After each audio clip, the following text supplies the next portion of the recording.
Hello guys, what's up? So in this video I am going to show you how you can find this which egg are you filter on Instagram and how to use this filter. So to get this filter you can visit my profile, it's Jypsyfix, and you can check in my filter tray and you will find this filter Gypsy X.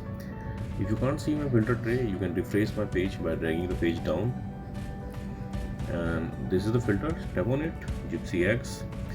From here you can save it to your camera and you can try it. So let's try it.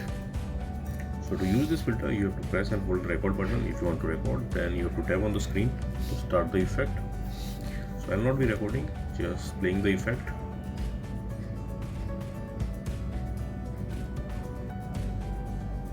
And that's it. So that's it guys. Likewise, you can get this filter and use this filter on Instagram. So thanks for watching the video guys. See you in the next video.